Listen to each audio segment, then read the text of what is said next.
Bom dia, boa tarde, boa noite. É com muita alegria que novamente estou aqui para apresentar um Codecast. Hoje, como sempre, com uma pessoa muito especial que eu conheço há muitos anos, no meu caso, muitos quilos, ele continua sempre em forma, que é o Hélio Magalhães. Acho que a minha carreira não pode ser descrita sem a presença do Hélio. Eu tive uma passagem pela indústria de internet na primeira bolha. Quando terminou a bolha da internet lá atrás, eu peguei e falei, não, eu preciso para uma empresa séria. E comecei a fazer todos aqueles projetos de trainee. E a pessoa que fez a última pergunta e acabei passando nesse processo de trainee foi o Hélio para mim numa sala. Os trainees ficavam todos numa... Eles iam entrando um a um. Os diretores da empresa e o presidente da American Express no Brasil ficavam todos numa espécie de uma fileira na mesa e o Hélio fez a pergunta e eu saí de lá esperando a ligação. Eu lembro que eu estava em casa no dia que eu recebi a ligação da Tiziana Tucci, avisando que eu tinha passado no programa e que eu saí berrando pela casa, estava sozinho, era uma casa de 2 andares, e fui passear com meu cachorro de alegria. E acho que mudou minha carreira por vários motivos. Pelo nível das pessoas com quem eu trabalhei, por ter conhecido pessoas que entraram na minha vida e que de alguma forma fizeram dela mais especial. E você, Hélio, com certeza é uma dessas pessoas que eu tive a chance de ver de perto, observar de longe, rever em outros papéis e também vestindo outros chapéus. Então, antes de qualquer coisa, eu queria te agradecer muito, não só por estar aqui hoje, mas por tudo que você fez por mim e por estar aqui também. Ok, Fábio. Bela introdução. Bom dia, boa tarde, boa noite. Obrigado pelo convite. Você me fez lembrar aí, já faz um bom tempo, né? Quando você se candidatou a trainee no American Express, e aquele negócio de botar o presidente e os vice-presidentes de um lado e os trainees do outro, aquilo é um show de horror, né? Eu pensando bem hoje, aquilo ali, você passar por aquilo... O mais difícil daquilo não foi os presidentes. É que havia um vice-presidente, que eu não lembro se ele era mexicano ou se ele era eu acho que espanhol, era mexicano, que eu não entendia o que ele falava. Então ele fez a pergunta que ele fez, eu respondi o que eu queria, aparentemente deu certo, mas eu não lembro qual foi a pergunta, tampouco a resposta. Eu às vezes fico em dúvida se aquele processo era realmente necessário, né? Gerava uma tensão muito grande nos trainees, né? Mas eu acho que, pelo menos, eu participei de uns 4 ou 5 programas, nós fizemos boas escolhas, né? E eu acho que você é um exemplo bem-sucedido na sua carreira. Começou ali no American Express, vamos dizer assim. Então, por mais que eu coloque em dúvida se aquela forma de selecionar pessoas era mais adequada, eu digo para você que acertamos muito. Muitos dos trainees que passaram pelo programa fizeram carreiras como você, excelentes. Eu tenho muito orgulho, né? Eu tenho hoje a Lu Batista, né, como contemporânea minha, como presidente da Coca-Cola, passou pelo Latina. Programa. O Nick Stefanovitz foi vice-presidente de UK. O Daniel Moura também, posições super proeminentes em diversas bandeiras. Até fico com medo de falar e esquecer alguém no meio desse processo, mas tinha muita gente legal. E o interessante é que essa turma ainda se fala. É um grupo. O Guilherme Haraguchi hoje tem uma posição super bacana no Bradesco, na Bradesco Seguros. Então não dá para... Fico com medo de esquecer alguém aqui.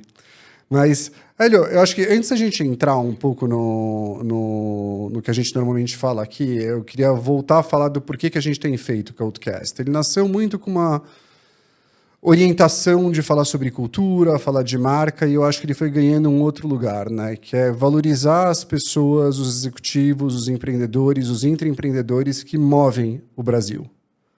E essas histórias precisam ser contadas, essas histórias precisam ser registradas, porque elas são inspiração. A gente estava conversando um pouco antes, todos os outros episódios, o que eu mais gosto não é olhar o número de views que a gente recebeu. É o número de ligações que eu recebo a respeito do que as pessoas aprenderam com quem estava do outro lado contando as suas histórias.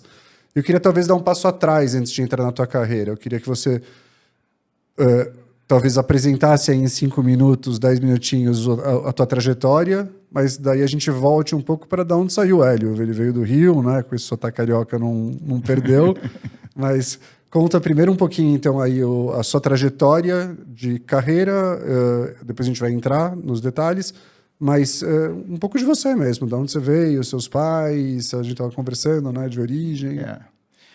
Bem, você já falou, sou carioca, né? Não perdi o sotaque, apesar de morar em São Paulo, de estar fora do Rio há muito tempo. Meu pai era militar da aeronáutica, era um aviador da aeronáutica, minha mãe dentista, nasci no Rio, e por meu pai ser militar, eu acabei tendo a experiência de morar em lugares distintos, né? Moramos em Belém, quando eu era muito pequeno, moramos em Salvador, sempre voltava para o Rio, depois morei em Porto Alegre, e isso me obrigou, então, quando eu fui crescendo, a entrar no colégio militar, porque quando o militar muda e o filho está no colégio militar, ele consegue transferir o filho, né? Então, eu acabei fazendo toda a minha formação, naquele tempo a gente chamava de ginásio científico, né, no colégio militar. O que foi positivo, porque me deu uma boa base matemática, eu sempre gostei muito de matemática, e o colégio militar era muito focado numa formação mais científica, mais numérica, né? A minha intenção era ser engenheiro, fiz vestibular para engenharia, passei. Confesso para você que a engenharia, você passa os 2 primeiros anos, que chama de curso básico, e depois nos últimos 3 é que você entra na engenharia específica que você escolhe. Eu confesso para você que eu olhei todas que existiam e nenhuma delas me deixou muito entusiasmado. E eu tive uma oportunidade de fazer um curso de programação de uma linguagem específica que era usado no IBGE para processar o censo, e aquilo me despertou um interesse enorme. Você pode dividir o ano? Porque para a gente estar falando de programação o dia inteiro hoje, né? Esse aí foi... Sem que você passe a não gostar de mim por dividir o ano. Ainda. Não, sem problema nenhum. Isso aí nós estamos falando no início da década de 70, 72, 73. Né? E aquilo me chamou a atenção, me despertou meu interesse por conhecer mais computação. Por coincidência, eu tive a oportunidade de ir para os Estados Unidos, e lá eu vi que existia, dentro da engenharia, uma já formação na área de tecnologia, né? Na época era chamado de ciência da computação. E eu acabei me transferindo para uma universidade americana, para George Washington, e fiz, então, esse curso de engenharia elétrica com o minor, né? Com a especialização em Computer Science, em ciência da computação. E voltei para o Brasil e comecei a trabalhar na área de tecnologia. Eu acabei voltando para o IBGE, eu tinha feito o curso, eles me conheciam. Quando eu regressei, tinham poucas pessoas habilitadas em tecnologia. Não existia curso de graduação no Brasil nessa época. A Petrobras fazia um investimento grande com funcionários deles para treinar esses funcionários em tecnologia, mas era um mosca branca, né? Alguém que conseguisse programar, que conseguisse utilizar o computador para a solução de problemas. E eu voltei dos Estados Unidos muito com a cabeça de usar a tecnologia de uma área mais científica, informação. Não me passava pela cabeça de ir para uma área comercial, aplicação comercial, né, da tecnologia. Então, eu fiquei no IBGE há um bom tempo, tive uma experiência muito rica, porque o IBGE estava processando o censo de 70, tinha um volume de informações enormes, disponíveis e que nunca tinham sido utilizadas antes, usando um computador. Em outras palavras, começou-se a desenvolver modelos estatísticos para análise de dados. Isso me gerou uma experiência que eu acho que é rica até hoje, né? Capacidade de você entender como é que informações podem ser analisadas e como é que essas informações podem te levar a uma conclusão ou uma decisão e assim por diante. Eu me lembro que eu interagi muito com universidades americanas, trazendo programas de análise multivariadas, análises estatísticas, coisas que não existiam no Brasil naquela época. O IBGE era um centro, vamos dizer assim, um centro científico de análise de dados, né? Mas, depois de um certo tempo, o IBGE é governo, mudam os programas, isso acabou me desencantando, e eu, então, decidi ir para a aplicação comercial de tecnologia e fui contratado, então, pelo grupo do Citibank, que, na época, tinha uma empresa de seguros, era uma empresa no Rio de Janeiro, eu morava no Rio. Essa empresa era uma parceria do Citi com uma sociedade do Citi com a Chubb. que hoje é essa seguradora Chubb que nós conhecemos aqui. Na época, o Citi estava olhando seguro como sendo um dos business que ele iria investir.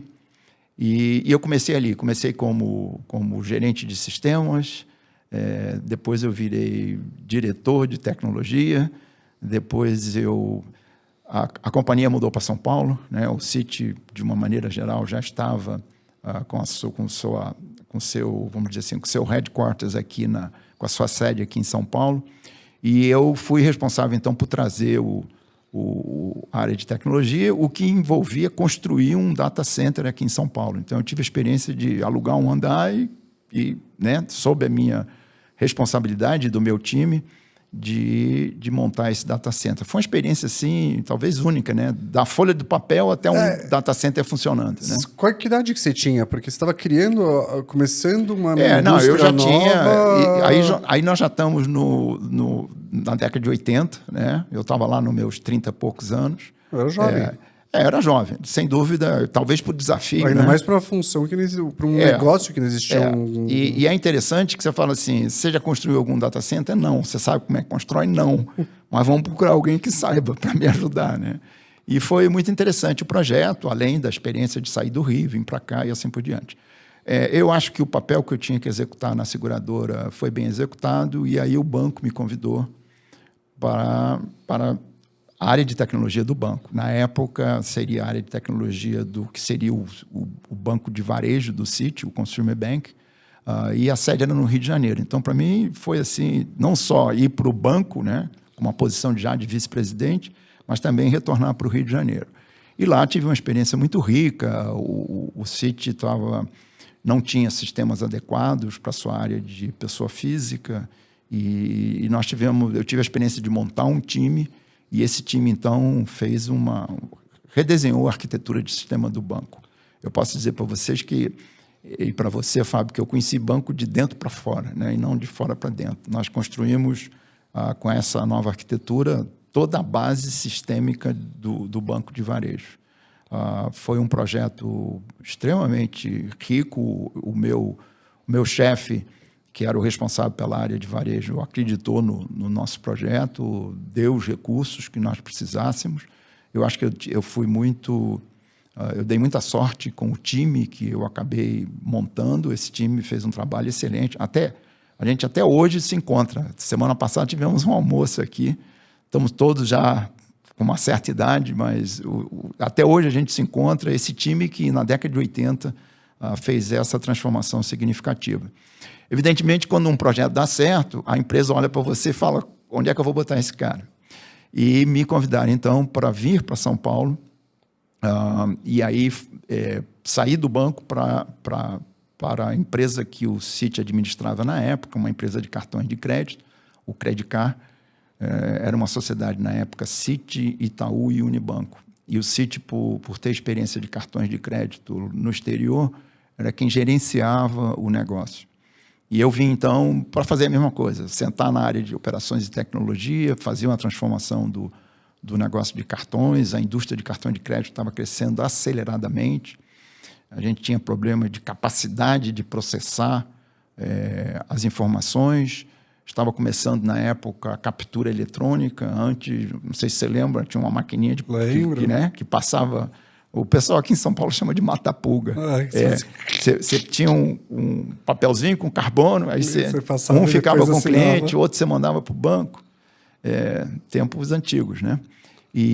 Então, eu cheguei, também não conhecia cartões de crédito. Para mim, foi uma experiência muito rica de conhecer uma indústria que estava passando por uma transformação, principalmente uma transformação tecnológica muito grande.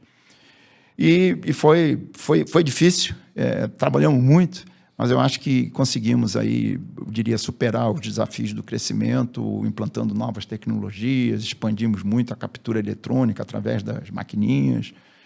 E aí, 3 anos depois, o Citi, na época, tinha um programa de desenvolvimento de liderança, e que, quando você caía lá era a metodologia do 9 Box, né?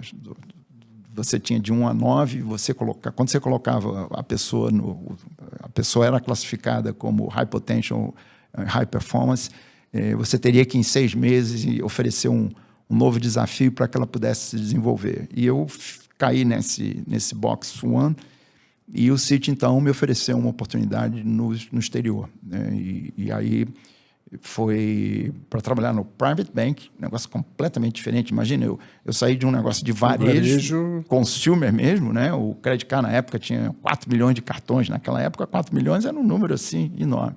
Para trabalhar no topo da pirâmide, né? Que é o segmento do Private Bank.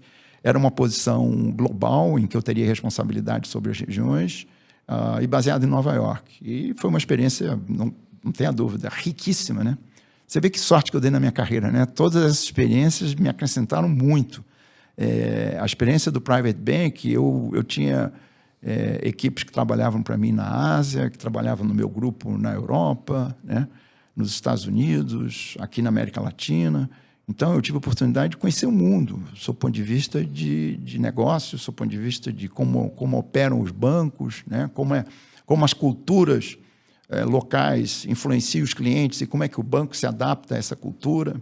Eu tinha uma organização que ela era uma mistura de funcional com geografia, né? As pessoas que se reportavam para mim. Então, eu tinha os responsáveis pela área de serviços, operações e tecnologia nas regiões, e tinha o cara de tecnologia, o cara de controle, o cara de operações e assim por diante. Eu cheguei a ter 9 nacionalidades diferentes se reportando para mim. Isso me deu assim uma capacidade de entender as diferenças que jamais eu teria se não passasse por uma experiência como essa. De entender, inclusive, como é que você interage, como é que você cobra, como é que você orienta, né? Como é que você ouve pessoas de culturas diferentes. A empresa tem uma cultura, isso ajuda muito, né? Não é assim, cheguei lá em Singapura e, de repente, comecei... Não, era o Citibank de Singapura. Então, a cultura organizacional da empresa, ela estava presente. A linguagem era a mesma, mas a origem da pessoa, o que ela aprendeu, o ambiente dela, né, a cultura de vida é diferente. Então, a forma como você lida com o japonês, eu aprendi isso, né? Tinha lá um time no Japão, é bem diferente do chinês que vive em Singapura. Eles são muito distintos. Para a gente que está aqui longe, não, deve ser parecido. Não são. Mesma coisa os europeus, né? Nós tínhamos um centro grande em Zurique, e lá em Zurique era Nações Unidas, tinha gente do mundo inteiro trabalhando. Então, eu aprendi que a relação com as pessoas, talvez me ensinou muito de empatia, né? Tentar entender como é que ele pensa, como é que ele sente, como é que ele reage, para que eu possa interagir bem com ele, né? Se colocar na posição do outro, né? Então, em resumo, foi uma experiência muito boa. Fiquei lá em Nova York, nessa época, nessa posição por 3 anos. Depois eu fui convidado para uma posição regional no varejo, de novo, no Consumer Bank em Miami. Tive a oportunidade de ser responsável pela área de marketing, produto, a parte de começamos a desenvolver algumas soluções de como usar informações para decisões de negócio e para atender o cliente. E, no meio dessa experiência no exterior, eu recebi o convite para vir para o American Express. Eu já estava há algum tempo no exterior, eu achava que eu não deveria perder minhas conexões aqui no Brasil. E eu vim, então, para ser o CEO do American Express aqui no Brasil. Foi quando nós nos conhecemos. Você chegou em 99? Eu cheguei no American Express, em 2001. 2001.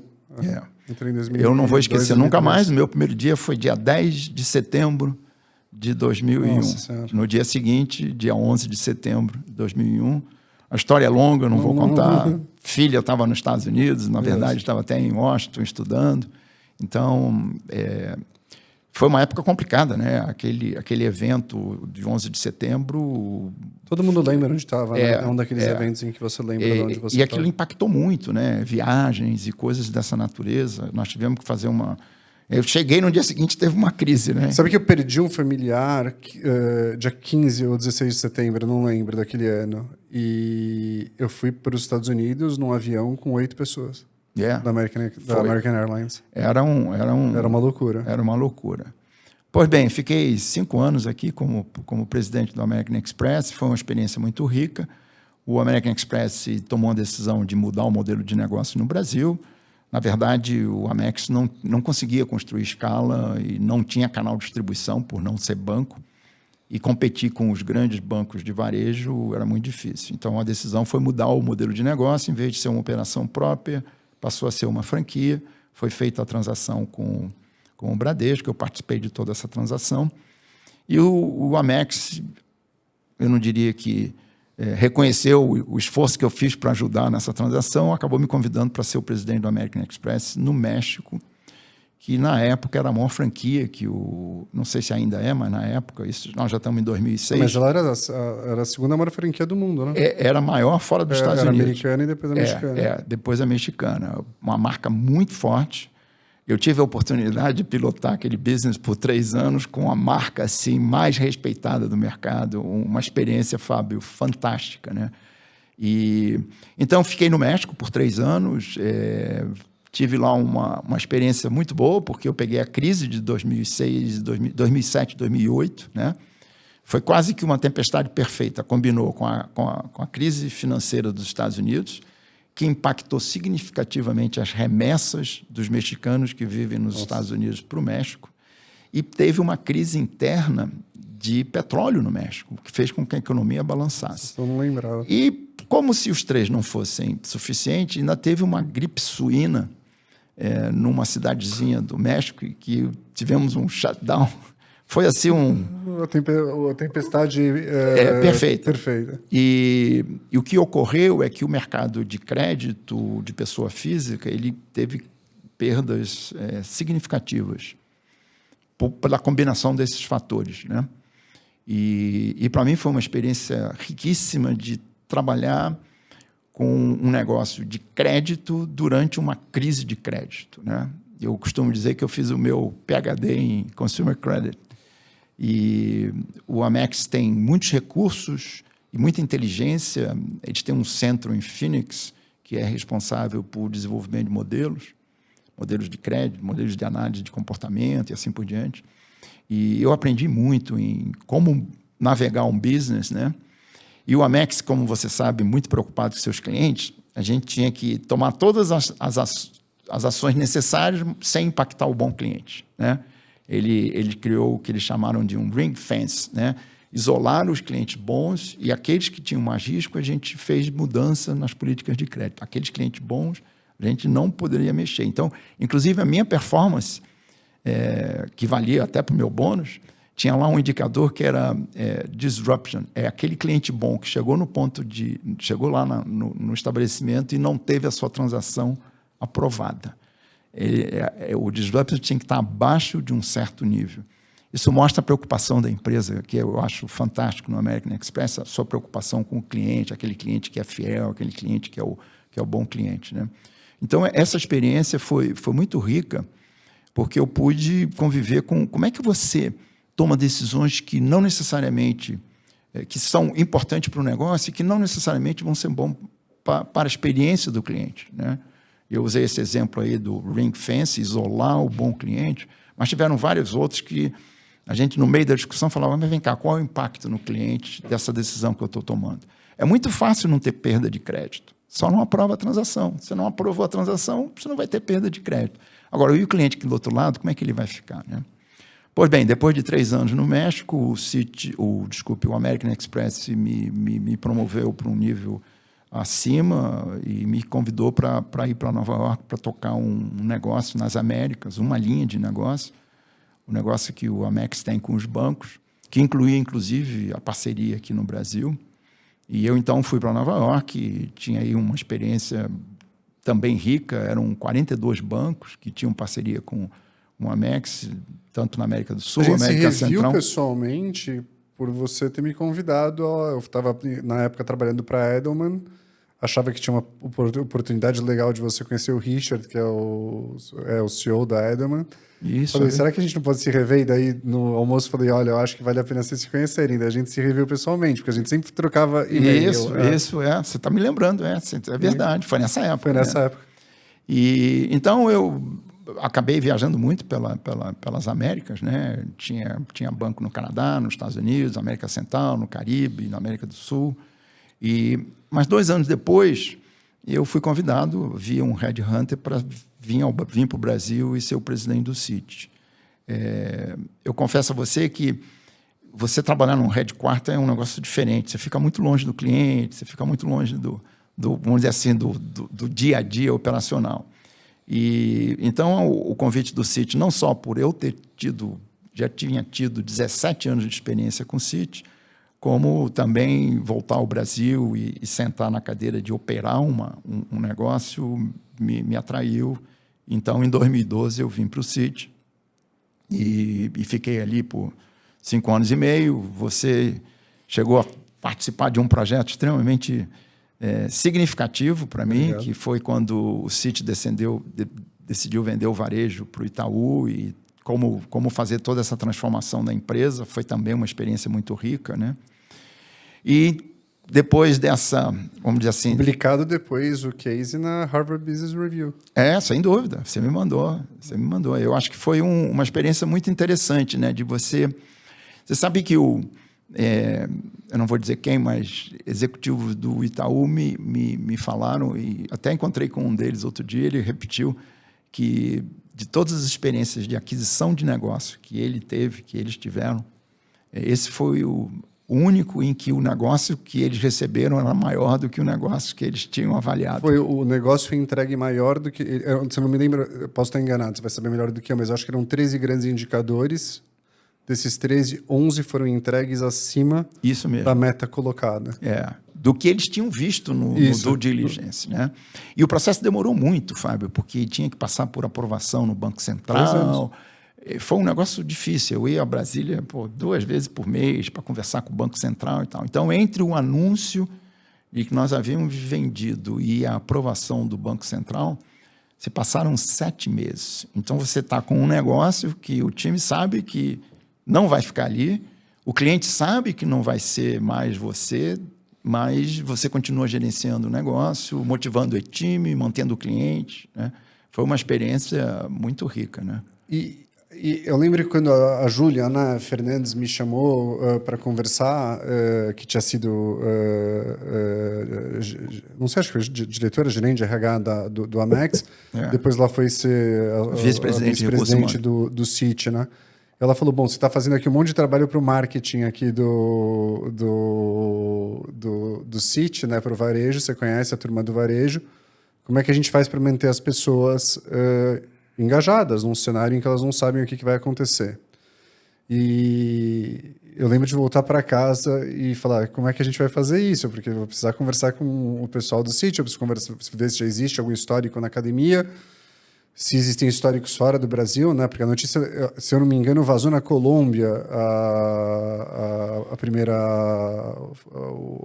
primeira intenção de venda do varejo, e aí aquilo chegou no Brasil, e aí a gente foi lidando com a crise da informação. E ainda era uma informação que andava numa velocidade mais lenta do que a de hoje. Mas a Júlia pegou e falou, o que a gente faz? Né? E eu lembro que tinha sido uma demanda sua, o que a gente faz agora para manter essa turma andando na mesma direção?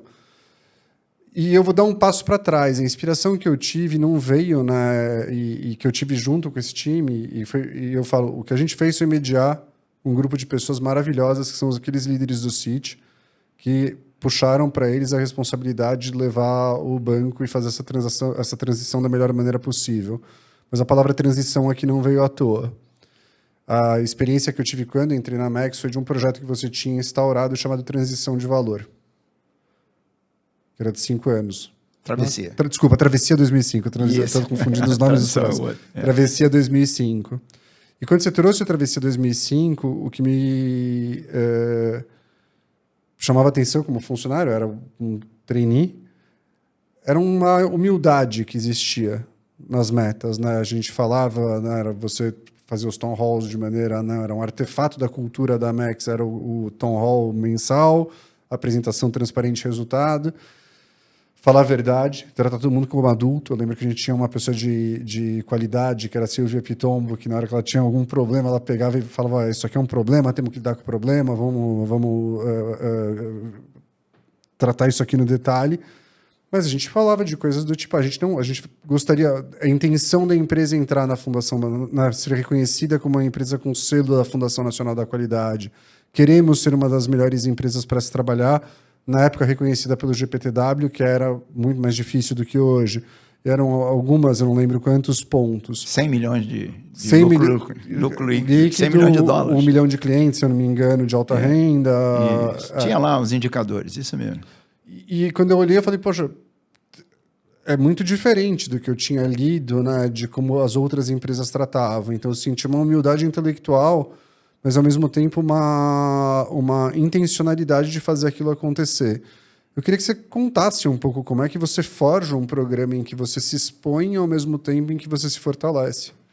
Eu acho que e eu não estou falando só de você, obviamente, mas você está fazendo um trabalho em que você está se expondo, se fortalecendo e a organização vai junto. Eu acho que o caso do projeto no American Express, o Travessia 2005, veja bem, eu cheguei lá em 2001, né? 2005 era uma eternidade lá na frente. Eu fiquei com um sentimento, quando eu cheguei, depois de conversar com muita gente, eu me lembro que eu fui entrevistado pelo CEO do Amex, o Ken Chenot, e ele me perguntou assim, o que você vai fazer quando você chegar lá no primeiro dia? Eu falei, uma pergunta, foi entrevista, imagina, para ser entrevistado pelo Ken e ele fazer essa pergunta. Eu falei, olha, eu vou fazer um monte de pergunta para as pessoas, porque eu não conheço o que está acontecendo e tal. Eu acho que ele gostou da resposta, e foi o que eu fiz. E uma coisa que eu notei, Fábio, é que não existia assim uma visão comum do que o Amex queria ser no Brasil. O Amex tem uma cultura muito forte e uma cultura que eu acho espetacular, focada no cliente. Talvez seja a empresa mais focada em cliente que eu tenha convivido ou que eu tenha conhecido. Mas não existia dentro da empresa uma visão comum. A empresa estava muito fragmentada, cada um olhando o seu pedaço. E eu imaginei assim, se a gente não tiver aqui uma visão comum, né, do que nós queremos ser, eu acho que vai ser complicado, né, a gente sair daqui bem sucedido. Por ser uma empresa, por ser o pedaço de uma empresa multinacional, você não tem a liberdade de definir a sua estratégia. Você tem que alinhar a estratégia local com a estratégia global ou internacional, seja o que for.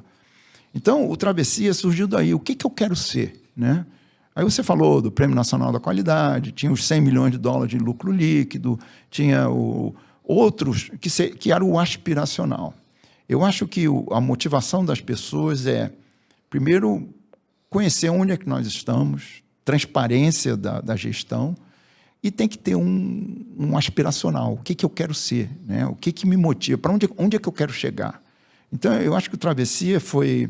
Nós não chegamos lá, né? Alguns dos indicadores nós... Sim, outros não. Outros não. Eu recebi críticas assim, mas 100 milhões é muito. Eu falei, você quer botar quanto? 80? Tanto faz, 80, 100... Para um aspiracional, não é isso que vai motivar as pessoas. Se for, claro, se você botar 10, aí sim, o cara fala, mas daqui a 5 anos vamos ganhar 10 milhões, né? Ou se você botar 1 bilhão, o cara fala, mas isso... Então tem que ser um número, e não é o número em si, é a direção, né? A jornada não é o destino. Isso, você falou a palavra certa, é definir qual é a jornada que nós vamos atravessar.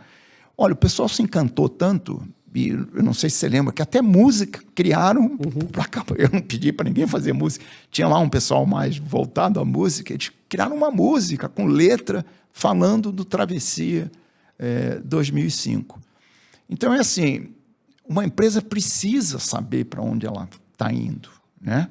E daqui a pouco nós vamos falar da dificuldade de você fazer isso hoje, né, Fábio? Já conversamos sobre isso. Mas... o indivíduo precisa saber, mas para que direção que nós estamos caminhando. E voltando para o CIT, o projeto que você trouxe, que foi o do valor, né? Transição de valor. Transição de valor. Foi espetacular. A ideia foi de vocês. Nossa, foi o grupo. Foi de vocês. Eu sentei, assisti, me encantei e falei, vamos adiante. É de dizer o seguinte, não interessa onde você está, o valor é você funcionário, né? Hoje você está no CIT, amanhã você vai estar no Itaú, você é que tem o valor. Eu achei essa sacada fantástica. Por quê? Porque deu uma visão para as pessoas que iriam, e não eram poucas, né? Nós estamos falando aqui de 2.500 pessoas que saíram do CIT e foram para o Itaú. de que o valor é ele. Ele, inclusive, muitas vezes nós conversamos sobre você vai ter experiência de aprender outras coisas que aqui você não aprenderia. E vocês criaram, não sei se você lembra, um processo em que eu comentaria com eles como é que estava o processo, né? Você comentou aí da Colômbia, né? Na verdade, o Citi vendeu o seu negócio de Consumer Bank na América Latina toda, Argentina, Brasil, Peru, Colômbia, e a gente tentou manter isso confidencial, evidente que nada é confidencial no mundo, e de repente vazou e nós tivemos que anunciar. Pois bem, por que a gente tinha mantido confidencial? Porque existiam muitos detalhes ainda a serem decididos e não estava na hora ainda, mas tivemos que anunciar e anunciamos. E uma das coisas que nós assumimos como compromisso com essas 2.500 pessoas é de que eles estariam sendo informados de como estava o processo. Eu comentei antes, tinha autorização de regulador, tinham várias coisas que precisavam acontecer para que, finalmente, a transferência do negócio acontecesse. E isso demorou bastante. Mas né? tem um bastidor que eu acho que é importante ser colocado, que tem... usei a palavra coragem lá atrás, né? Porque quando a gente desenhou o programa, a gente não encontrou nenhum tipo de referência positiva. A gente, na época, tinha entrevistado pessoas de outros bancos que tinham sido adquiridos e como que tinha sido a sensação dos funcionários que foram para esses bancos. A gente fez pesquisa. A gente buscou entender quando tinha sido o último leilão, de alguma forma, de um banco no Brasil e como que isso tinha impactado os funcionários desse banco. Era, na época, acho que o Banespa, que a gente usou como referência. Mas os aprendizados vieram de lugares muito diferentes, né? Então, a primeira vez que a gente se deu conta de que a venda do banco não era uma questão só financeira, era emocional, foi eu falar com um funcionário que me disse que ele estava no 3º casamento, mas nunca tinha mudado de banco. Ele sempre tinha trabalhado no mesmo lugar. Mas nós usamos, Fábio, você vai lembrar, nós usamos 2 coisas que eu acho que são fundamentais quando você está tomando decisões que afetam a vida das pessoas. Primeiro, transparência. Né? Claro que eu não contava todos os detalhes da transação, valores, mas a gente falava com eles o que estava acontecendo. Mas você institucionalizou uma coisa que eu lembro, e eu uso isso até hoje, que é: a gente vai dizer para vocês o que pode ser dito e o que não pode ser dito, vocês vão saber que não pode ser dito. E as pessoas souberam disso. Elas sabiam, eles não estão me falando porque não pode, não porque eles não querem. E nós assumimos o compromisso de mantê-los informados. Né? Eu fiz mais de 60 reuniões com grupos falando da transação. Vou te dar um exemplo. A pessoa que estava ali na agência sabia que ela ia para o Itaú. Mas o cara de tecnologia que está sentado lá no centro de tecnologia, que toma conta de sistemas do corporate, sistema do consumer, sistema da tesouraria, o que ia acontecer com ele se ele tivesse Ele não estava no grupo que iria, mas como é que seria a vida dele depois que o Consumer Bank saísse, né? Então, nós mantivemos essa população impactada, direta ou indiretamente, informada durante 7 meses. Não foi um trabalho fácil. E assim, a hora que você senta na frente de um grupo, não era um grupo de 1.000 pessoas, era um grupo de 60, 50, 40, até menores, grupo de 20, né, dependendo lá do departamento, porque a gente tentava fazer por unidade, porque o tema era comum daquela unidade. Né? E saíam perguntas difíceis, você tem que estar pronto para responder. Né? E você falou uma coisa certa, aquilo que eu não podia responder porque era significativo na transação e na aprovação da transação, eu dizia, olha, isso eu não posso responder. E o que não era... E que aparentemente eu deveria responder, eu respondia, mesmo que fosse uma pergunta difícil. Né? E uma pessoa se sente... A pessoa sabendo o que está acontecendo, dando numa comunicação transparente, eu acho que isso gera mais conforto do que você ficar no escuro sem saber para onde você vai. Né?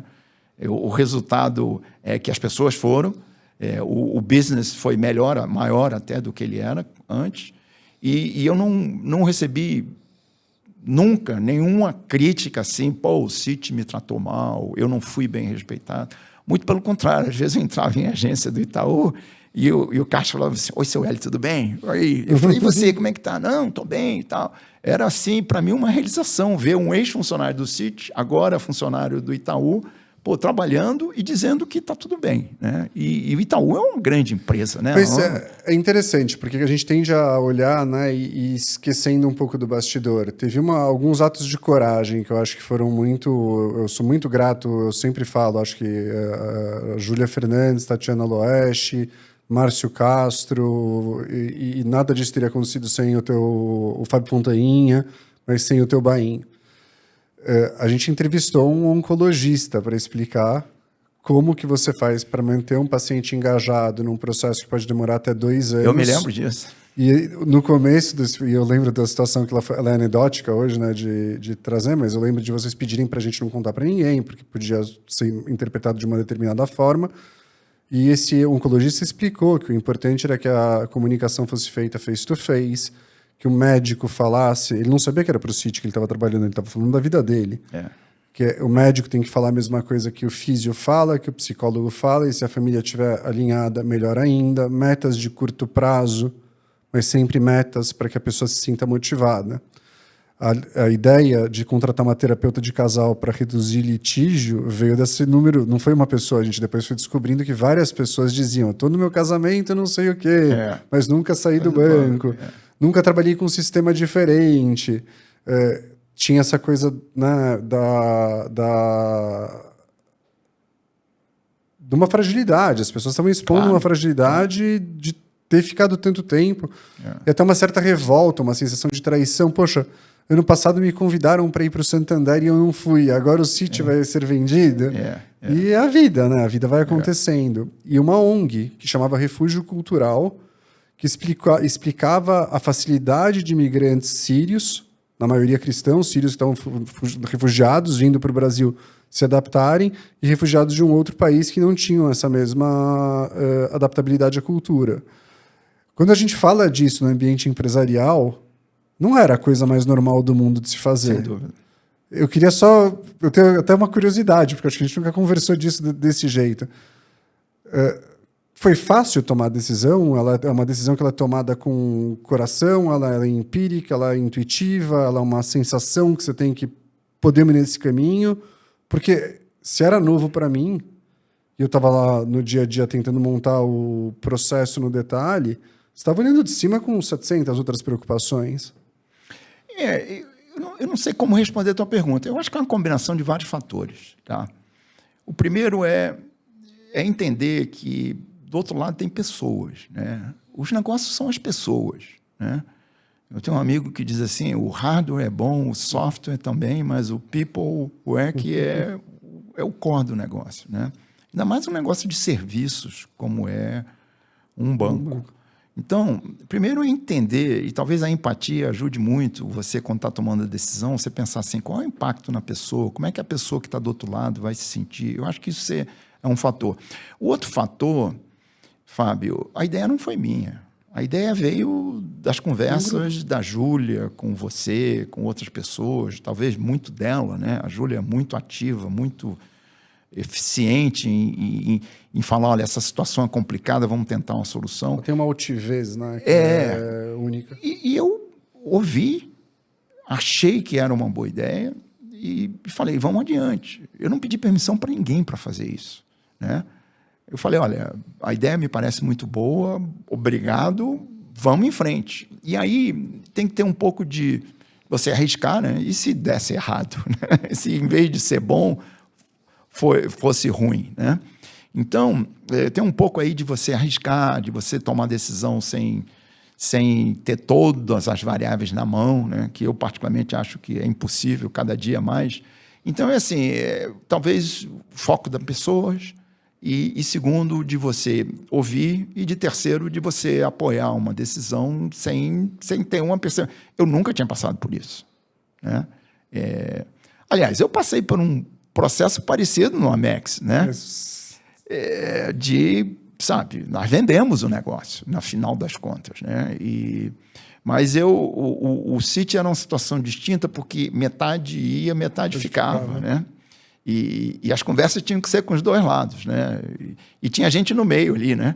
que trabalhava para os dois, que nós tivemos que fazer um trabalho de redução de custo, né? O overhead era pago também por esse lado do negócio. Então, nós tivemos que fazer um trabalho ao mesmo tempo de redução de custo. Então, era um projeto extremamente complicado.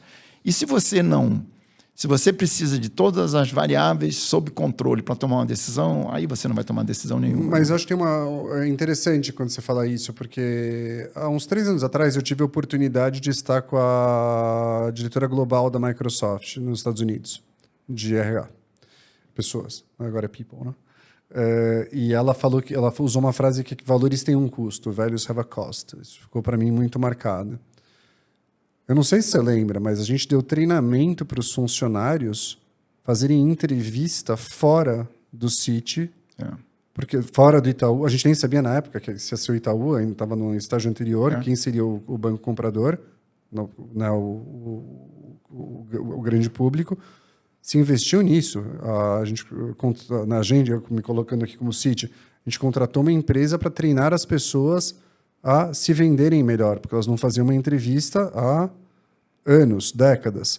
Vocês pagaram cursos de aprimoramento em tecnologia, porque a tecnologia do Citi ela funcionava muito bem para o Citi, mas não necessariamente num outro lugar.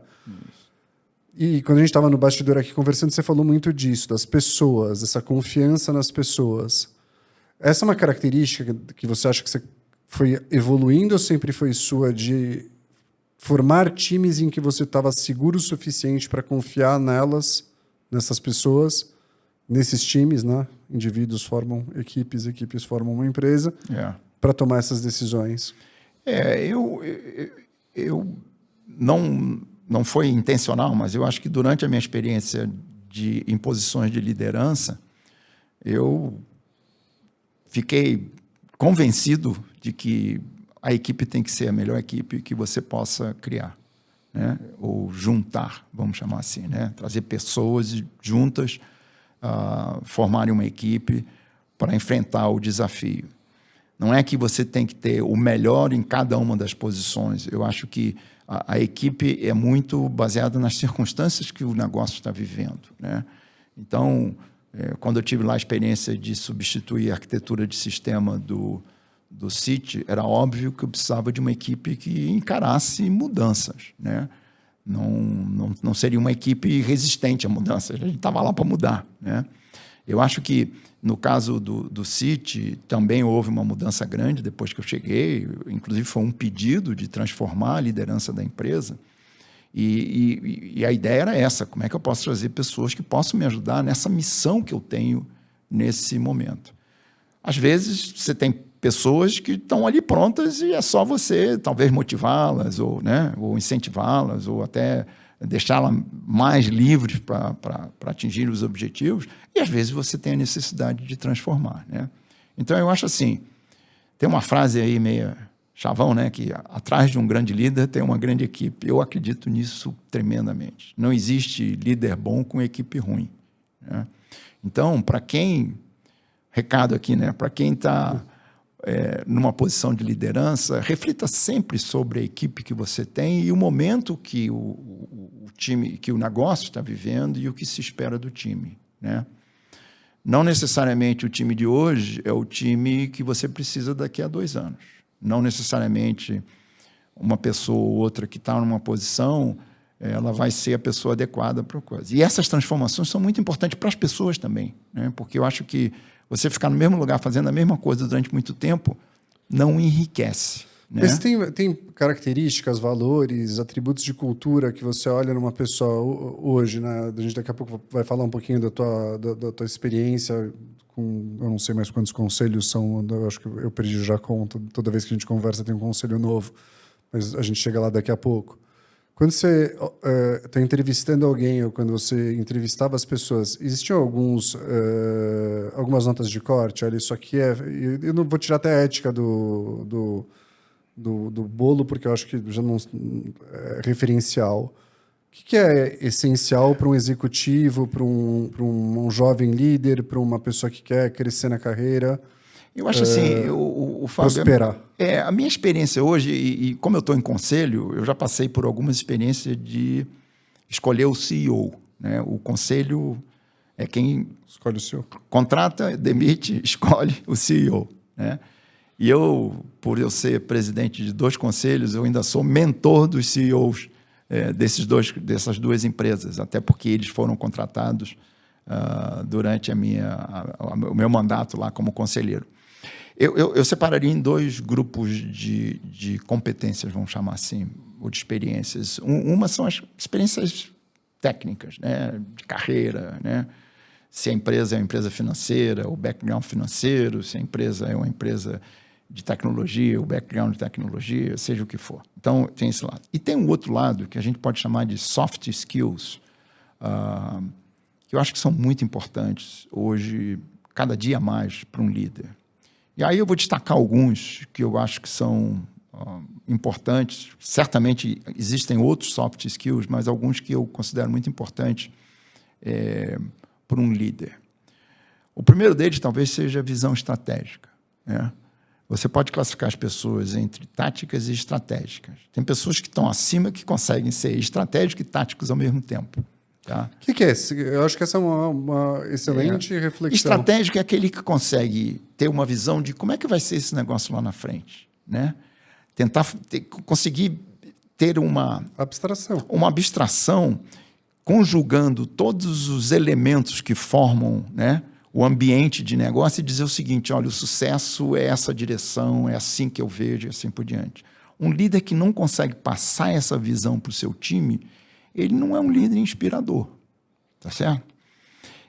O tático é aquele cara que fala o seguinte: as circunstâncias são essas, o que eu faço para executar? Claro que você precisa ser tático na execução. Você, como CEO, principalmente, se você não tiver visão tática, você não consegue. Mas eu diria para você o seguinte: a visão estratégica, para mim, é um skill que a pessoa tem ou não tem.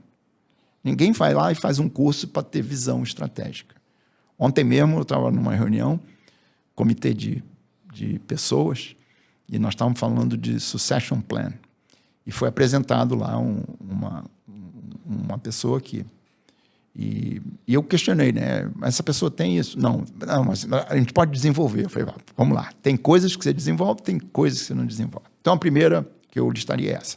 Tem uma outra que é fundamental, que é a comunicação, né? O líder que, como é que dizia o Chacrinha, quem não comunica se trumbica.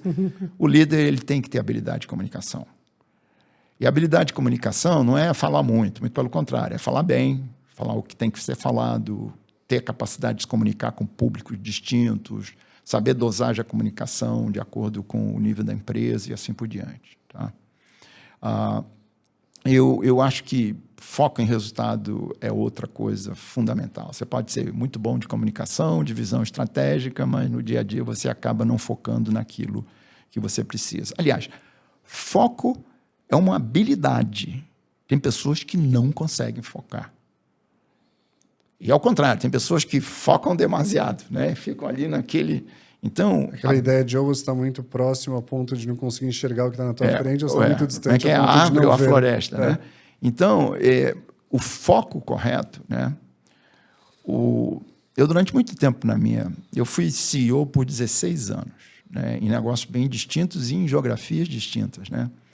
Eu diria para você que eu acho que quase todo dia eu tinha uma listinha do que eu precisava fazer naquele dia. Tá? Por quê? Porque como você fica muito focado lá, o que eu preciso hoje para chegar lá na frente? Então, o to-do list é uma coisa que eu sempre usei. Por quê? Para garantir que eu estou focado nas coisas certas. E aí vai um pouco da execução, né? do tático. Então, eu diria para você, entre outros... Mas está trazendo um outro ponto, só para não perder. A execução, esse foco em execução foco também no resultado, é algo que é o foco no resultado, vem pela execução. Vem da execução. Né? Então, é assim, o líder ele tem que estar sempre combinando o curto e o longo prazo de tal maneira que ele possa caminhar na direção adequada. Né? E eu diria, por último, uma palavra que eu já usei algumas vezes aqui, empatia. Né? Eu acho que, cada dia mais, o líder tem que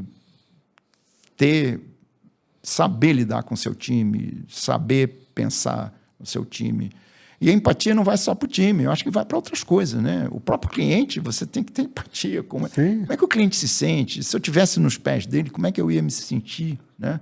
Então, isso são alguns soft skills. Quando eu olho hoje um candidato para uma posição executiva, claro que eu analiso bem a experiência, né, a capacitação técnica dele, o que ele já fez, onde é que ele já passou, qual é a base de conhecimento dele, mas eu gosto muito de entrar nesse lado aí da empatia, né, e fazer perguntas para que o candidato, né, possa demonstrar que ele tem, né, visão estratégica, que ele se comunica bem, que ele é focado no resultado, que ele tem empatia com as pessoas, que ele efetivamente ele consegue juntar essas coisas. O líder não é a pessoa que vai fazer, o líder é aquele que vai facilitar para a equipe fazer, né?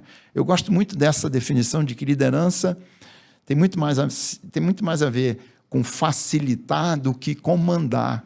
Você não está comandando, você está ajudando as pessoas a entregarem aquele resultado, a concluírem, atingirem seus objetivos, né? Você não está ali para dizer, ó, você faça isso, você faça aquilo. Não, nesse nível, não é isso. Não é isso que vai... Não é isso o papel do líder, não é isso que faz o líder, não é o que o líder deve fazer, né? É o contrário. Ele diz, como é que eu te ajudo, Fábio, a chegar lá? Pode ser perguntando, pode ser pensando bem. Olha, o Fábio, para chegar lá, ele vai precisar ter alguém. Fábio, você está com a pessoa certa? Às vezes o líder é mais efetivo perguntando do que respondendo. Ou a maioria das vezes o líder diversas vezes nas conversas que nós temos a respeito do que a minha empresa hoje faz, pergunta mais e pergunta do que... a pergunta que a gente estava conversando sobre isso. São as perguntas que você fez que me entortaram. Eu acho que o líder... Me tiraram noites, às vezes, de sono para as minhas perguntas... Não, eu não queria tirar só as noites, mas... Não, mas por um bom motivo, porque te faz refletir. Mas você concorda que o líder é o mentor dos seus diretos reportes, das pessoas que reportam para ele? E o mentor é isso aí, é fazer perguntas. Vem cá, você já pensou nisso? Eu me sentia assim, se meu chefe chegasse para mim e dissesse, olha, Hélio, faça isso, teria um impacto negativo. E se ele chegasse e perguntasse, Hélio, você já pensou em fazer isso? Ou tem isso como alternativa? Eu acho que esse tipo de... As palavras atribuem significado para a relação que você constrói. Isso é empatia, tá certo? Isso é você falar, pô, mas como é que o cara vai ouvir isso aí? Né? Mas quando você junta, né, a visão estratégica, essa visão tática, né, essa capacidade de execução, habilidade de comunicação, existe uma resiliência nisso tudo, porque a gente está falando de um ambiente a gente pode depois pular para esse tema de imprevisibilidade, né? Então cada vez a gente vive num mundo pouco previsível.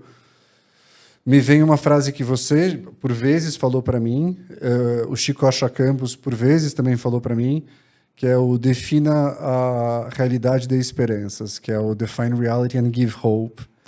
É engraçado como uma frase com 4 ou 5 palavras define tão bem o conjunto de soft skills que às vezes é necessário para gerar a outra palavra que você disse, que é inspiração.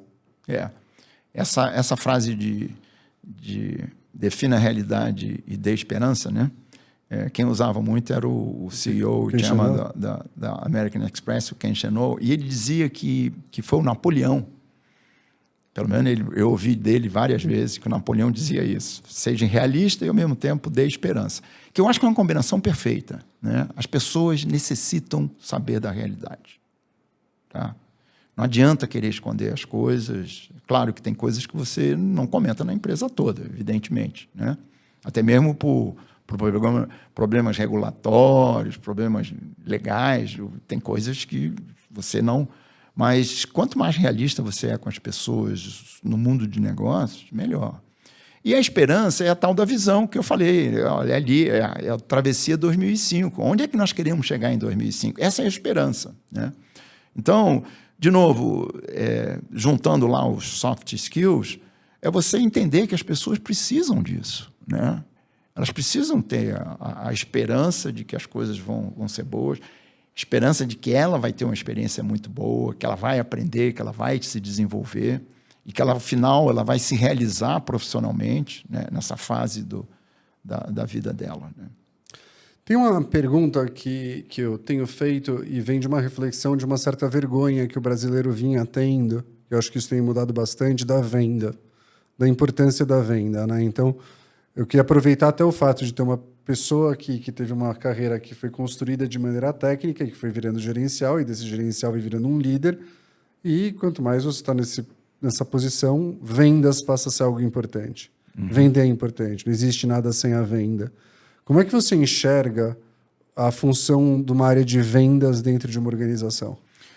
Olha, eu vou dar um passo atrás. Eu acho que o que nós vimos recentemente, há vários anos, é uma transformação de foco no cliente. Eu acho que no passado, vendas era visto como quem fala com o cliente. Aí o produto era visto quem desenvolve o produto. Eu acho que as empresas se transformaram hoje em dia e elas são muito mais focadas e centralizadas no cliente, o que faz com que a organização se transforme muito. Eu acho que hoje eu tenho dificuldade de entender o que é uma área de vendas. A gente fala em distribuição hoje em dia. Estou pensando em serviço, né? É canal, né? Eu vi uma declaração outro dia do CEO do Itaú que me chamou muita atenção. Do Milton Maluhy. Ele falou o seguinte: os bancos eles eram movidos a segmentos e produtos. E aí você tinha ali uma combinação de N produtos com N segmentos de clientes. E ele disse que a visão hoje é diferente. Aqui não é mais segmento, é CPF. E aqui não é mais produto, mais trajetória, né? Ele usou uma outra palavra. Jornada. Jornada. Aqui é jornada. Ou seja, não é o produto de crédito, é a jornada para que aquele CPF tenha um crédito. Não é um produto de investimento, é a jornada para que o produto... Então, eu acho que isso é uma transformação significativa. Eu tenho visto isso em várias empresas. Você categorizar os teus segmentos em 3, por dentro do universo de um, tem muita gente diferente lá dentro. E hoje em dia, as informações e a tecnologia lhe permitem entender essas diferenças. Então, eu não vejo mais uma empresa segmentada entre vendas, produtos. Se você perguntar como é que era o banco que eu aprendi, o banco que eu aprendi tinha 3 grupos. Você tinha o back office, onde se processavam as coisas. Você tinha o middle office, que fazia a conexão, e você tinha o front office, né? Então, o front office era a venda, o middle office é o cara que, né? E aqui atrás é onde você contabilizava, atualizava e assim por diante. Isso não existe mais numa empresa financeira, né? A empresa financeira hoje é assim: como é que eu posso focar cada vez mais no meu cliente? Como é que eu posso conhecer cada vez mais o meu cliente para identificar que produtos eu posso ser bem-sucedido vendendo para ele? Você pode botar de uma maneira mais romântica quais são as necessidades dele, né? Eu acho que isso é mais romântico de dizer qual é o produto que eu consigo vender para ele, porque ele vai comprar. E ele precisa daquele produto, tá certo? E como é que eu faço com que esse produto chegue na mão dele? Que é a jornada, conforme você falou. Então, eu sinceramente, eu não vejo mais... Eu estou no conselho de um banco, no exterior, inclusive, no Peru, e a gente não fala de vendas. Não tem lá volumes, resultados, mas tem lá como é que os canais estão funcionando, como é que está a satisfação do cliente com cada canal, como é que os clientes estão recebendo isso, como é que os clientes estão recebendo aquilo. Então, eu vejo assim, hoje a empresa não tem mais aquele organograma em que os quadradinhos eram fechados. Eu acho que os quadradinhos agora estão abertos. As conexões, né? A própria forma de agile, de tribos, essas metodologias romperam com as caixinhas, né? Você precisa da caixinha? Sim, você precisa da caixinha, mas ela não tem bordas tão bem delimitadas como elas tinham antes. As fronteiras estão mais globalizadas agora. Elas não são tão rígidas, né? Então, eu vejo assim, evidentemente que eu tenho um bias muito grande por serviços, até pela própria experiência que eu tive. Muitas das empresas que eu tenho, várias empresas que eu tenho interação, elas estão na área de serviços. Talvez quando você olha uma indústria, tem aí um aspecto diferente. Eu tenho experiência também de estar em conselhos de indústria. Mas, de uma maneira geral, Fábio, eu acho que o mundo se transformou muito nos últimos anos. Talvez o fator principal dessa transformação tenha sido tecnologia, porque ela permitiu com que você conhecesse muito mais. Antigamente, o cliente de um banco, o banco conhecia a movimentação que ele fazia com o banco. Hoje em dia, você sabe quanto que o cliente ligou, que não ligou, se usou o aplicativo, não usou o aplicativo, quanto tempo ele ficou, quanto tempo ele não ficou, como é que ele está nas redes sociais. Você tem um conjunto de informações, algumas não estruturadas, que pode ajudar muito em você conhecer o seu cliente, né? Então, o conceito lá que eu usei do CPF é um conceito verdadeiro. Eu estava outro dia analisando uma fintech de crédito. E eu perguntei, 2 jovens, né? Eu, quando chamei eles para conversar, eles vieram, pô, vou conversar com ele que tem uma experiência de 30 anos. É o contrário, eu que queria aprender com eles o que eles estão fazendo. E eles me falaram, eu falei, qual é o diferencial da empresa de vocês? Eles falaram, não, que a gente tem a habilidade de fazer teste muito grande, o que é uma verdade. É uma habilidade, né, testar decisões de crédito. E ele me usou um exemplo, que eu não sei se, mas ele me falou, eu não tenho a estatística nem o numérico, mas ele falou o seguinte, nós chegamos à conclusão de que quem usa o WhatsApp tem menos probabilidade de default de crédito, de não pagar, do que quem não usa. É evidente que eles trabalham num segmento muito mais abaixo, né? E um outro falou o seguinte, nós descobrimos também que quem carrega o celular durante a noite, durante o dia, o celular está funcionando, tem um comportamento de crédito melhor do que aquele que durante o dia tem que ficar carregando. O que tem a ver com organização, né? Então, são variáveis que a gente não tinha antes. Eu não sei se eles estão certos ou estão errados, provavelmente eles estão certos. Mas são variáveis que você não tinha antes e que hoje você tem de conhecimento do seu cliente que lhe ajuda, né? Vou dar um outro exemplo para você. Shopping center. O estacionamento do shopping center era terceirizado. Então, tinha uma empresa de estacionamento que tomava conta. Aí, o executivo do shopping center falou o seguinte, eu não sei quem entra, quem sai, se é meu cliente, quantas vezes ele vem, quantas vezes ele não vem. Aí, eles decidiram criar um sistema em que botaram uma câmera e dizia para o cara o seguinte, se você registrar a sua placa, você passa por aqui e tem um desconto no estacionamento. Sei lá, um incentivo dessa natureza. O que aconteceu? Criou um app, um aplicativo, em que a pessoa cadastrava a placa e tinha lá um benefício no estacionamento. O que aconteceu? Esse shopping agora sabe quem é o cliente, quantas vezes ele entra, quantas vezes ele sai, qual é a frequência dele. Coisa que ele não tinha, porque o lojista não informa para o shopping quem é o cliente que foi na loja dele, tá certo? Olha a vantagem que esse shopping passou a ter depois de coletar essa informação. O que aconteceu? O número de clientes que começaram a usar o app cresceu vertiginosamente. Eles começaram a colocar outras funções no app. E isso virou um canal de comunicação com os clientes que esse shopping não tinha antes. Mas o que eu acho fascinante nessa história é como a evolução da tecnologia traz um novo olhar para o conhecimento do cliente, né? Então, um trabalho que você nem deve ter tido contato na época que a gente estava fazendo para o Citi foi de entender o perfil da alta renda. A gente identificou que dentro da alta renda no Citi, para um determinado, era o CPC na época, era um segmento específico, tinham clientes que eles ganhavam muito, mas sempre sobrava pouco, e tinham clientes que ganhavam um pouco menos, mas sempre sobrava muito. E a gente contratou, na época, um etnógrafo visual, que basicamente passou 3, 4 dias convivendo com pessoas que tinham essa característica e fotografando a carteira dessas pessoas toda vez que essa pessoa abria a carteira. E a gente estabeleceu uma correlação entre a pessoa que tem a grana, a carteira organizada, bonita, os cartões no lugar, o dinheiro, ainda se usava a carteira, né? O dinheiro alinhado.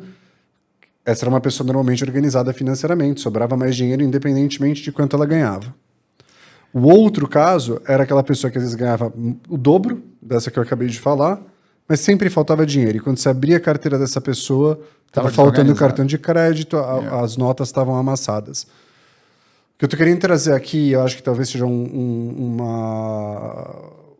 tema que eu queria te provocar, a gente sai de um ponto de vista muito analógico, e eu continuo achando ele extremamente válido, de você abrir uma carteira e ver como a pessoa se porta com ela, porque você está falando da intimidade da pessoa no momento em que as empresas e as marcas querem ser mais íntimas dos consumidores. Mas essa revolução tecnológica que a gente está passando agora, para alguém que vivenciou a tecnologia se transformando durante toda a carreira, é algo que você já viu antes? O potencial do que está por vir é uma coisa absurda? A minha resposta para você é não. Não vi antes. Veja bem, se você pegar a evolução tecnológica até 5 anos atrás, ela era comandada por 2 fatores. A capacidade de processamento, o poder de processamento, ou seja, computadores mais rápidos, mais velozes, né, que conseguiriam processar mais coisas mais rápido. E a capacidade de comunicação, vamos chamar de telecomunicações, né? Se você voltar 40 anos, 50 anos, você tinha computadores centrais e máquinas e terminais ligados a esses computadores, tá certo? Com o tempo, os computadores pequenos passaram a ter mais capacidade de processamento e você começou a construir as redes e hoje você não tem mais uma ligação ponta a ponta. Antigamente era o meu terminal conectado num computador central que poderia estar aqui em São Paulo ou poderia estar lá em Nova York. Era um terminal, era uma ligação ponta a ponta. Hoje em dia você se conecta numa rede que você não sabe nem por onde ela passa e você tem acesso a diversos recursos computacionais, computadores, né, servidores, seja o que for, que estão espalhados pelo mundo. Então, era isso que fazia a evolução tecnológica. Tem gente que lembra do processador da Intel 286. Né? Não sei se você tive 286, 386, 486. O 286 hoje, se ele, a capacidade dos 286, se cair no chão aqui, a gente não encontra mais. Os chips hoje em dia têm uma capacidade de processamento assim infinitamente maior do que tinha um 286, ou seja, de integração de circuito, né, e assim por diante. A NVIDIA é um exemplo disso, né?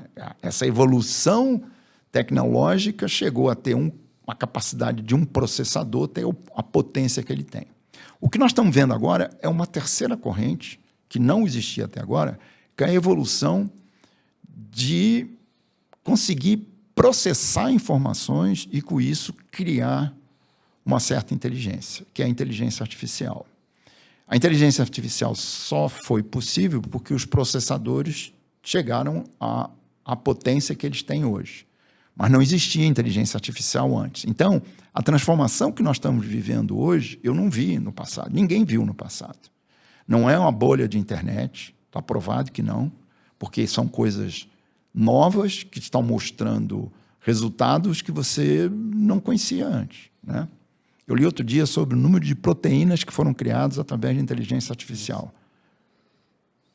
Criou-se aí novas proteínas que nunca tinham sido combinadas antes, porque não tinha a capacidade de processar as informações disponíveis na velocidade com que os processadores precisam. Então, nós estamos vivendo, Fábio, um momento, sob o ponto de vista de evolução tecnológica, que nós nunca passamos. Eu estou envolvido com tecnologia. A primeira vez que eu interagi com um computador foi em 1971.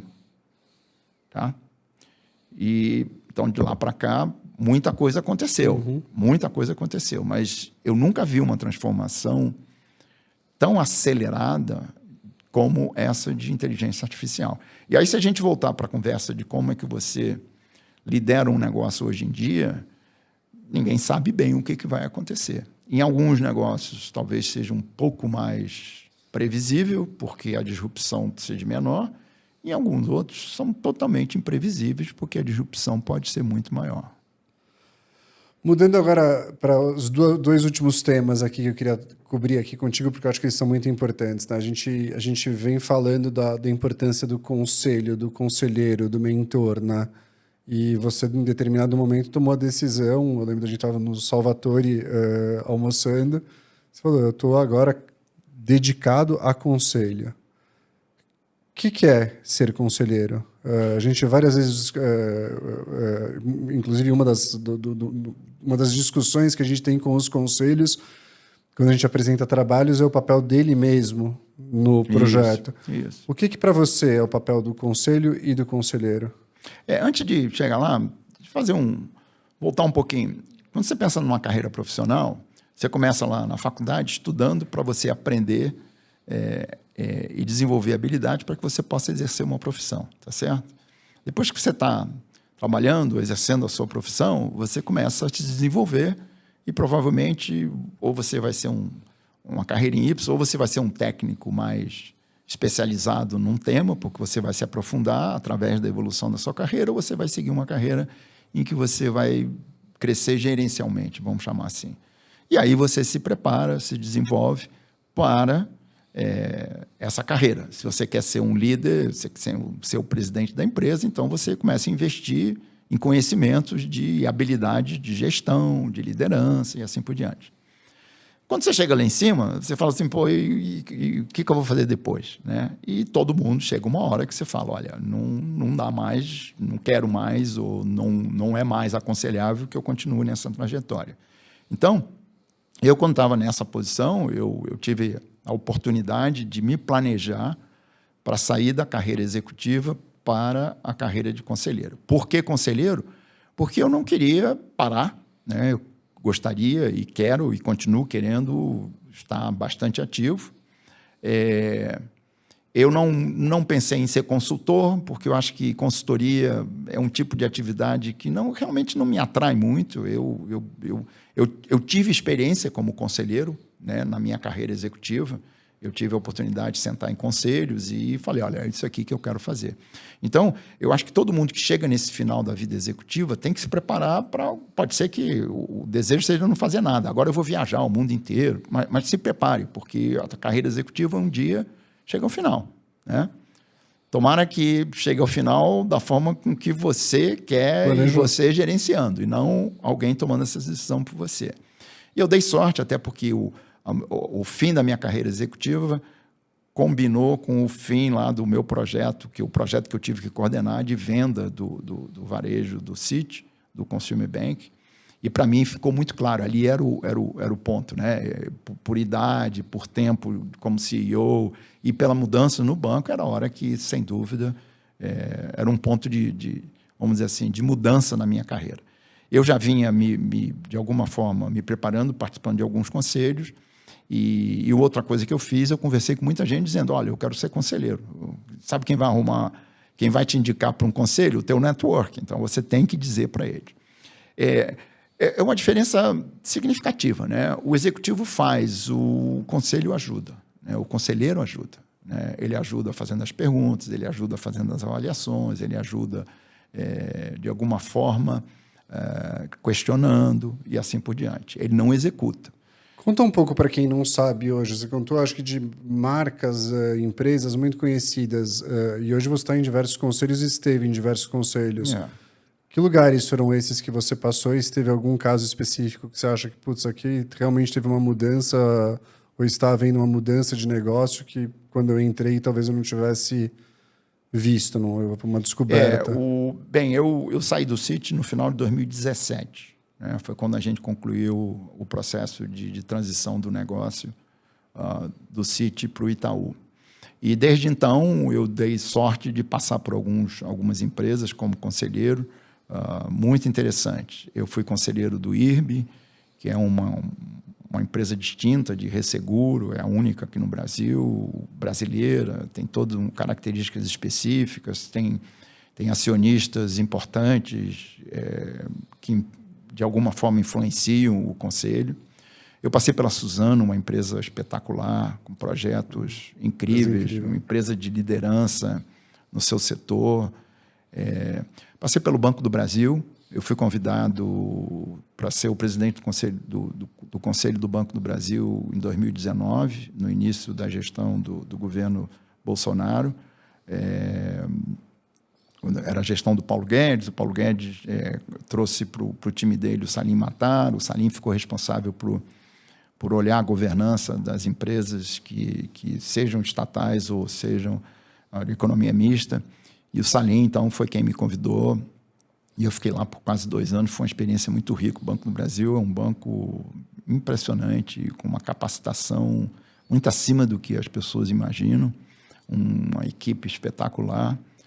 É uma máquina que, sem dúvida, é uma experiência muito rica passar por lá. Fiquei lá quase 2 anos e, sem dúvida, aprendi muito. Recentemente, eu estou hoje num conselho de um banco no Peru, o Banco de Crédito do Peru, que é o maior banco peruano. Tem lá uma participação significativa, é um banco muito bem gerenciado, um banco moderno, eu diria, com características, principalmente do seu ponto de vista de utilização de tecnologia, comparáveis aos melhores bancos do mundo. Tem lá um conselho bem diverso, eu cheguei a eles através de Headhunter e tem sido uma experiência muito boa. Sou presidente do Conselho da Companhia Melhoramentos, que é um grupo de negócios distintos, bem antigo, uma empresa com mais de 130 anos. A empresa está passando por transformações significativas, do seu ponto de vista de linha de negócio, tem sido uma experiência muito rica também. Tenho a experiência de estar no conselho de uma fintech, que eu não considero mais uma startup, porque ela já tem 5 anos, mas passamos por todo aquele sofrimento de quem começa do zero, e dentro de uma filosofia diferente, então tem sido uma experiência também muito rica, a Liber. E outros que eu tenho de conselho deliberativo, alguns são conselhos trimestrais. Eu esqueci de mencionar que eu sou presidente do conselho também da eVolts, é uma empresa de transmissão de energia, bem diferente de serviço, concessão, né? É um investimento de um fundo de pensão canadense, do Ontario Teachers, e eles me convidaram, então, quando eles compraram esse negócio, para presidir o conselho. Eu tenho também uma relação com eles de advisor. Então, o conselho, o papel do conselho, vamos lá. Primeiro, é aprovar a estratégia, né? Algumas vezes o conselho se envolve um pouco mais na discussão, algumas vezes é mais o management que propõe e o conselho aprova. Eu, particularmente, sou favorável ao conselho contribuir na discussão estratégica, mas ele tem a responsabilidade de aprovar a estratégia. Segundo, é quem acompanha a performance. Uma vez que você tem a estratégia, como é que está a performance, né?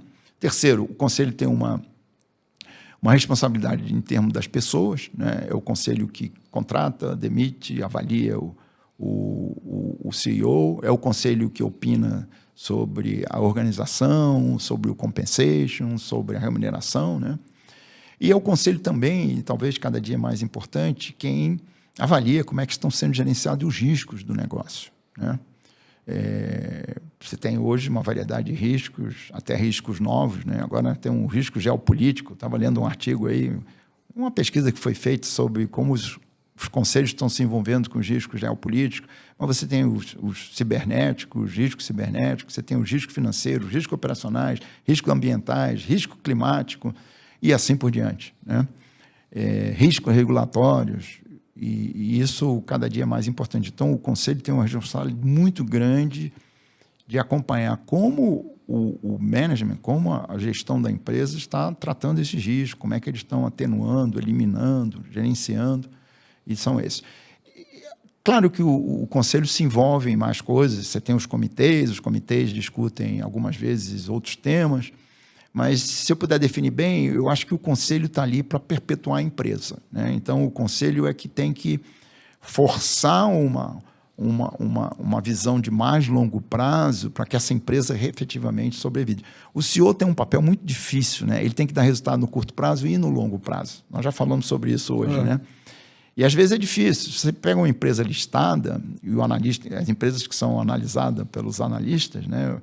Eles olham muito o resultado do trimestre. Pô, subiu, cresceu, caiu. E, às vezes, isso não é muito bom em termos do foco do CEO. Você olha a foto, você não olha o filme. Não olha o filme, né? Ontem tem um artigo no jornal dizendo que o regulador tem uma pessoa do governo americano que é contra o relatório trimestral das empresas. E existem alguns executivos americanos que também acham que ficar apresentando resultado trimestral obriga o management, o CEO, a focar tanto no curto prazo, e aí talvez ele não tome riscos que possam impactar o curto prazo, mas que são necessários no longo prazo, né? Então, eu diria assim, o conselho é isso, né? Estratégia, performance, pessoas, riscos. E, principalmente, na minha opinião, ajudar o management, né? Tem um conselheiro famoso no Brasil que diz que o conselheiro bota o nariz, mas não põe o dedo, né? Ou seja, você tem que saber como é que está a situação, entender, mas não opinar sobre isso. Tem uma fronteira, na minha opinião, tem uma fronteira muito clara, aonde termina o management e começa o conselho, e aonde termina o conselho e começa o management. O pior conselho é aquele que fica dizendo para o CEO, para o presidente, olha, você tem que fazer isso, tem que fazer aquilo. Não é bem por aí, né? É como é que eu posso ajudar você a atingir os objetivos que estão na estratégia, na sua performance, na gestão das pessoas e na gestão de risco. Então, os soft skills dos conselheiros passam a ser muito importantes. E, pelo número de conselhos que eu passei, já são mais de 10 anos, eu esqueci de dizer que eu fui presidente também do conselho da Amcham durante 6 anos. 8 anos. Eu fui 2 anos. Longa, 2 anos, depois de 6 anos. E lá foi interessante, que é uma empresa sem fins lucrativos, um conselho grande, e onde você tem que tirar o máximo dos conselheiros para contribuir para o sucesso da empresa, né? Sob o ponto de vista de discussões, do ambiente de negócio, assim por diante. Aprendi muito na Câmara, ainda sou conselheiro lá, por ter sido chairman. Então, o importante o soft skill do conselheiro é muito importante também, né? Tem conselheiro que fala pouco, tem conselheiro que fala muito, né? Comunicação. Tem conselheiro que não sabe fazer pergunta, ele é impositivo demais, né? Tem conselheiro que não tem empatia, aí gera problema com o management.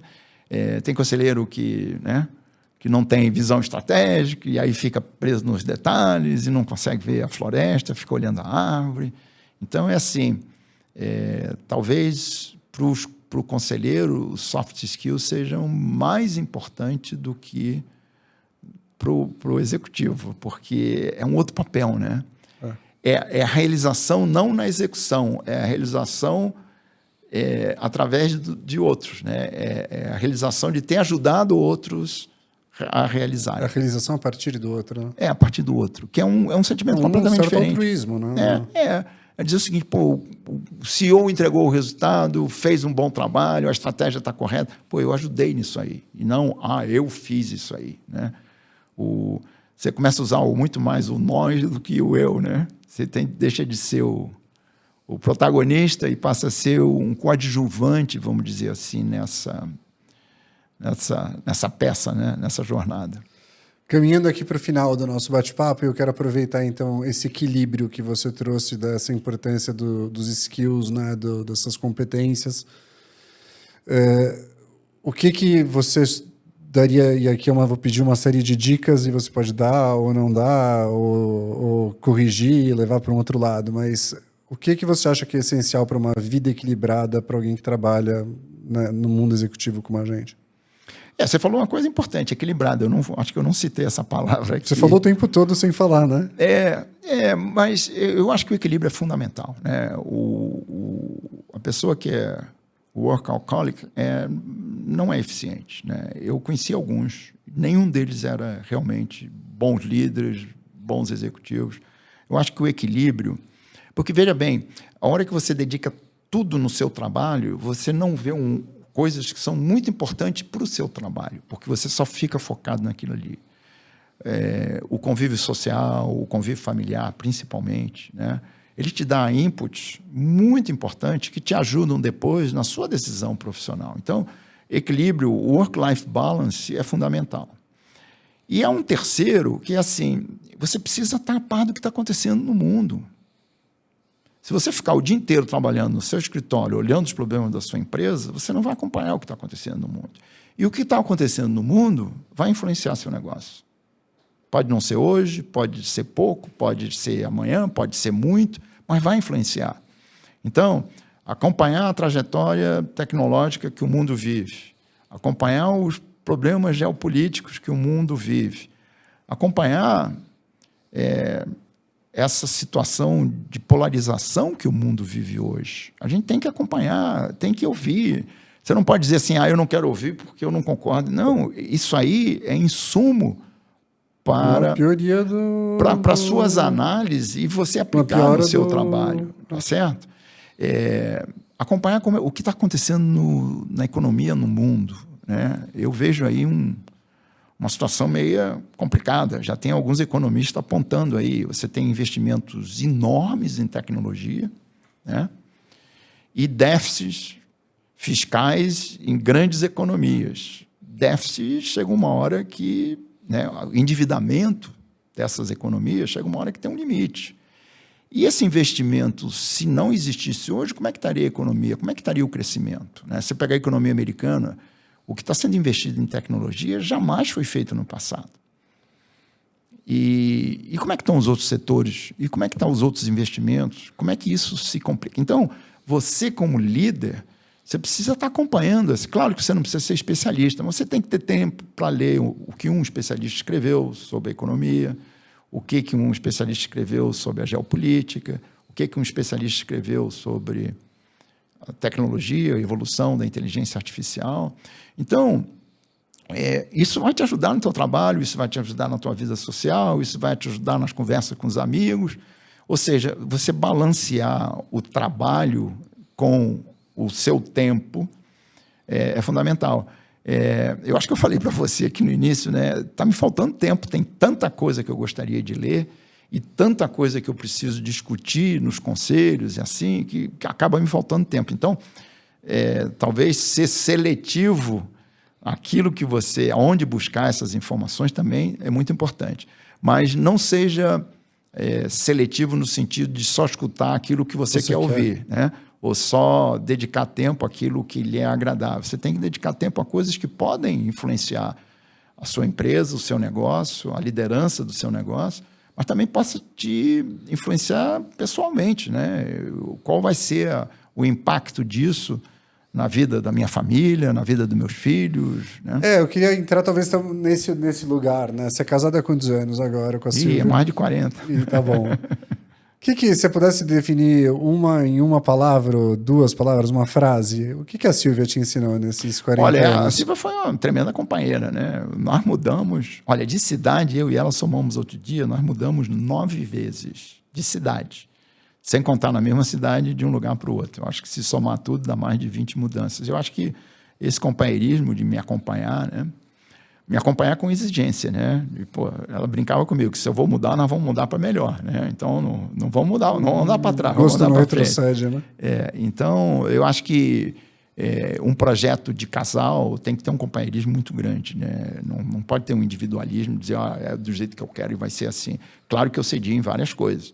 Por exemplo, quando mudava, quem escolhia onde morar era ela, não era eu, porque eu estava mudando pelo meu trabalho. Mas você está falando que você aprendeu a ser cuidado de alguma forma, né? Isso, não, e você tem que respeitar, né? As mudanças não são sempre positivas para os filhos, né? Dependendo da fase da idade, é difícil, então o cônjuge tem que também apoiar os filhos nesse sentido. O Silvia me ajudou muito com os filhos nessas mudanças. Essa era outra pergunta que eu ia te fazer. O que você aprendeu, 2 valores que você aprendeu com o teu pai, com a tua mãe, que você hoje gosta de ver vivos nos seus filhos? Olha, eu acho que talvez um dos valores mais importantes que meu pai e minha mãe me passaram foi a honestidade, né? Você ser uma pessoa honesta, correta, né? Fazer as coisas certas. Durante a sua vida profissional, você tem a oportunidade de fazer as coisas erradas, né? Isso acontece até em conselho, né? Ideias que não são 100% corretas, né? E meu pai dizia uma frase que era muito interessante, assim, Hélio, não existe meio honesto, 2/3 honesto. Ou você é honesto ou você não é honesto. Ou você é correto ou você não é correto. A tentação de fazer coisa errada, ela vai surgir muito na vida da gente, né? A empresa sonegar, a empresa omitir, a empresa não cumprir com as suas obrigações, isso é errado, né? Então, você pode chamar de honestidade, de ética, de integridade. Eu acho que isso aí foi a minha base, né? Nunca participei, nunca concordei com nada que não tivesse essa base. Quando você olha seus filhos hoje, você vê isso vivo neles? Não tenha dúvida. São 2 pessoas que têm essa base, né? E, para mim, essa é fundamental, né? Uma paixão no esporte? Eu falei que eu sou carioca, né? Então, torço por time do Rio. Tive um ano de 2024 espetacular, né? Então, você já sabe qual... Eu já sei já sabe qual é o meu time, né? Eu sou botafoguense, tive uma juventude muito feliz. Eu tive a oportunidade de viver o Botafogo da década de 60, que teve 2 grandes times, um no início, com Garrincha, Didi, Zagallo, e depois no final da década de 60, com o Gerson, Jairzinho, Paulo César. Então, foram times espetaculares, base da seleção brasileira na época, né? Foram campeões do mundo, né? E depois passamos aí pelo um vale, muito tempo, né? O Botafogo caiu 2 vezes para a Série B, mas eu continuei fiel. Eu até mentia para os meus amigos dizendo que a Série B era ótimo, o jogo era no sábado, não atrapalhava o meu domingo, e que o Botafogo, a maioria das vezes, ganhava. E o Botafogo foi vice-campeão. Quando o Palmeiras caiu junto com o Botafogo, o Palmeiras foi campeão e o Botafogo foi vice. Acho que eu te falando, desculpa. E a segunda vez que o Botafogo caiu, ele foi campeão, né? Mas nada melhor do que ano passado. Eu acho que ano passado foi excepcional, campeão brasileiro, campeão da Libertadores, foi para o Campeonato Mundial, ganhou do PSG. Só que esse ano o futebol está mudando. Não, né? O futebol mas eu diria que continuo botafoguense, acompanho os jogos, leio. Sempre que posso eu vejo os jogos. Não vou ao estádio, porque eu acho que já não... É muito sacrifício. Mas eu acompanho na televisão os jogos e continuo botafoguense. Acho que eu te contei que eu tive a irmã do meu avô, minha tia-avó, era casada com um botafoguense fanático e quando vinha para São Paulo, jogava futebol de botão na minha casa comigo, em que ele sempre era o Botafogo e eu era sempre o São Paulo. E eu acabei criando tenho um carinho pelo Botafogo por conta desse tio, que nem era um tio consanguíneo, mas que teve uma influência bacana. Queria te fazer outra pergunta. Um livro que você acha que é muito importante de ser lido? Pode ser tanto um livro e podem ser 2, se você quiser dizer. Um livro que seja desse mundo nosso de administração ou um livro que te marcou por algum motivo? Eu já li vários livros que foram significativos para mim, mas talvez um livro que mais recentemente me tocou um pouco foi um livro sobre cybersecurity, que eu acho que é uma preocupação que todo líder de empresa deve ter. E é um livro que ele tem um pouco de técnica, mas ele foi escrito por uma jornalista que conversou com hackers durante muitos anos. Tem uma versão, se eu não me engano, em português, a versão que eu li em inglês. Em inglês o título é This is how they tell me the world will end. A tradução literal seria... Depois eu busco. Isso é como eles dizem que o mundo vai acabar, né? Talvez seja a frase muito forte, mas ela mostra aí como é que foi a evolução do crime cibernético e eu acho que é uma preocupação muito grande. Se você combinar, Fábio, os crimes cibernéticos, a inteligência artificial... É assustador. É preocupante, né? Então, eu diria que tem vários livros, livros de estratégias que eu li que foram muito importantes, mas eu diria que talvez hoje ler um livro sobre cybersecurity seja muito importante para que a gente consiga dimensionar o risco que nós estamos vivendo com essa combinação, de novo, entre crime cibernético e coisa. Se você imaginar que os computadores têm potência e a inteligência artificial consegue combinar informações, criptografia acabou, né? Teoricamente, você consegue, com velocidade e com informação, combinar todas as combinações possíveis para aquela criptografia ser quebrada. Então, esse é um exemplo. Existem vários outros. E vocês veem aí no dia a dia, na internet, nos aplicativos, né, através dos celulares, nas próprias empresas. Muito do que acontece em cyberataque não é divulgado, o que não nos dá a percepção de quanto está acontecendo, disso, né? Isso está tomando, né? Você vê agora mesmo, semana passada teve lá um ataque no sistema das companhias aéreas dos aeroportos, parou vários aeroportos na Europa, já teve ataque nos Estados Unidos que parou com abastecimento de água e assim por diante. Então, esse livro ficou muito marcado. Eu talvez deveria falar de coisas melhores para um livro. Eu ia falar, então vou pensar agora numa coisa bacana. Uma pessoa, uma personalidade que até hoje te inspira. Que você pensa, essa pessoa me inspira até hoje.